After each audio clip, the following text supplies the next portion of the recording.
guys, welcome to Pearl TV and welcome to another video. And today I am going to make a yummy dessert food, okay? So gagawa tayo ng mango graham ice cream. At kompleto ricado si Ma'am Shi kasi lagi ako nag-i-stock dyan ng mga pwede ko pang ingredients, mga pwedeng pang gagamitin ba sa mga vlog. So meron ako laging mga stock dyan. So yun guys, ito sa mga ingredients natin. So meron din ako leftover ng condensed, okay? Excess pala, not leftover, excess. Sa ginawa kong graham, okay? Graham cake nung nakatapos ito din. Kasi nga nag-run out of guys, mango. Kasi last time ang binili ko kalahati lang, so kulang siya. Kaya hindi ko na naubos ito. Isang lang ginawa ko. Isang container, okay? So ito gagamitin natin. I also have here iba. I have here the all-purpose cream. Chilled overnight ko na to guys. Okay, so let's get started. So yun guys, ito na yung carnation natin. Gugulitin na lang natin siya dyan. Okay. Ayan. Make it sure guys na malinis yung nyo guys ha. Chilled overnight ko to guys. Ako ng guys.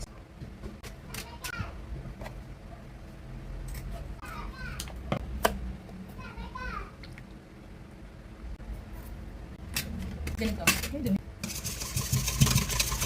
Make the size double daw guys.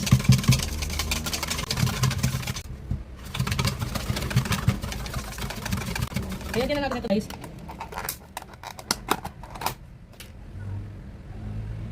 Huwag natin ubusin guys, baka sobrang tamis. Saka yung mango din matamis natin yun eh. Tansya lang.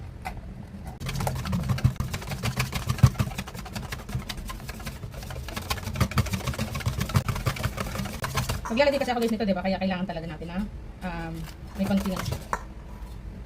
So ayun guys, nagawa ko na guys, ayan. Meron na siyang combination ng Evap, condensed, and Nestle. Okay? Nestle cream. Nestle all-purpose cream. So, na-mix ko na siya. So, nag-ready na ako guys ng isang magandang malinis. Okay? Shoutout kay Tupperware. Baka naman. Yung mango. Hindi ko siya inubos yung 1 kilo kasi parang sobrang dami. Ang konti lang ng milk. Okay? Baka ma-overpower naman yung lasa. Sobrang matamis na yun. So, hindi ko. Here, the graham. Okay? So, gagawin na natin ngayon guys. Ready na tayo. Make it sure that you have spatula. Okay?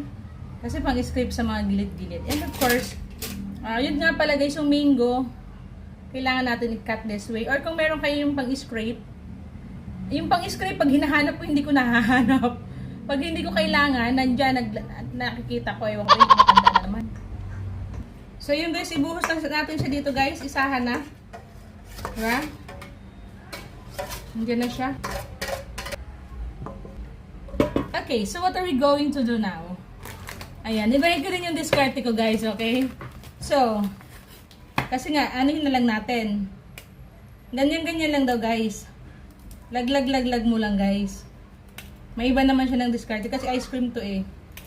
Diba? May ano naman siya. May ilalagay natin yung ganyan lang kaliliit daw. Isa-submerge na lang natin siya. Okay?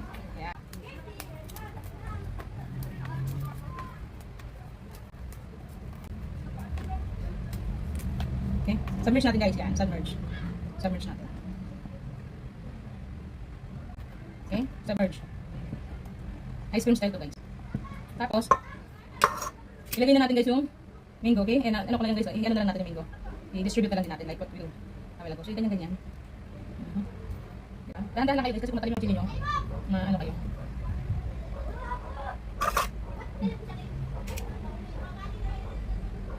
Ilagay nyo sa mga portion na wala pang ano. Gawin lang guys, repeat lang.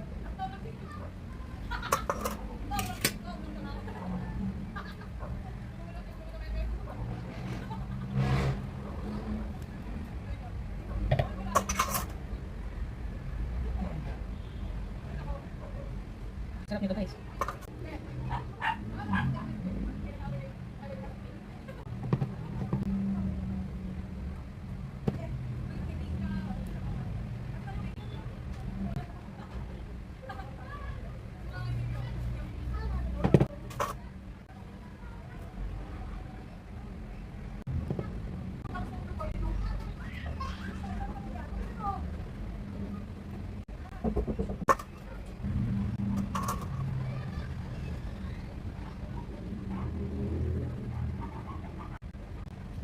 ang nilagay ko. Tapos, Graham almost 10. Okay? Almost 10 Graham flakes. Okay, so titikman natin guys. Kasi nilagyan ko to guys ng ibap, di ba?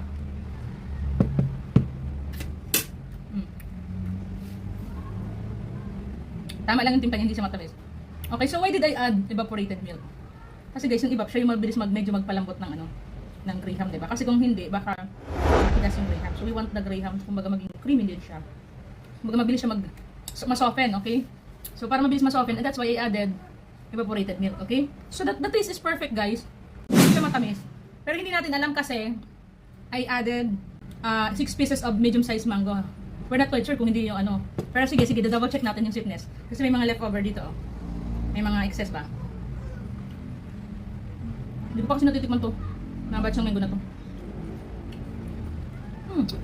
Sabi siya. Pero not that sweet, okay? So, ayun. Cover na natin siya, guys. And, lagay na natin sa fridge. Okay, so mamayang gabi may ice cream na kami. Kasi, sa refrigerator, guys, ang bilis lang tumigas na nilalagay doon. Kasi, ano siya yun. Ang tawag doon, no frost, ang bilis magpalit. So, hindi na kailangan na masyadong perfect yung ano, diba? So, pwede nga din tong ano i-toppings natin yung madaming mango, diba? Okay, kayo, nasa sa inyo. Pero, inisip ko gagawin kong mango shake nung natira. May dalawa pa akong natira. So, yun guys. Hanapan natin ng pwesto. Pwede dito sa ano. Tanggalin natin tong ano. Oh my god. Yan. Ayan guys. Ayusin nyo guys ang pagkalagay nyo guys ha. Dami akong stock. Okay, so alright. Dito tayo. Okay. After 4 hours I think, okay. So ayun guys, matigas na siya. So, andito na yung ice cream natin. Okay. Mango Graham ice cream. Talagang made from mango and not that matigas. So, hindi pa talaga 4 hours. So, 4 hours talaga, hindi pa. Ayan. Hindi pa siya ganun ka-frozen. Okay, so ipa-overnight nyo. I-try ko lang kasi si Shasha, excited na siya. Okay? So, guys, ang ice cream natin. Sarap. Okay lang naman din guys kasi yung Nestle cream ko chilled overnight ko naman siya kagabi pa tong nakaano yun. So napaka-yummy niya guys. Kasi diba loaded with Graham and mango. Sarap. Yung centermost part hindi pa. Ayan. It's really pop.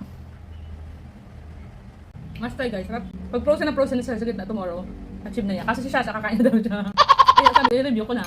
Kasi sabi ko kasama ko sa sa tutorial, di ba, yung video. Bye! Thanks for watching.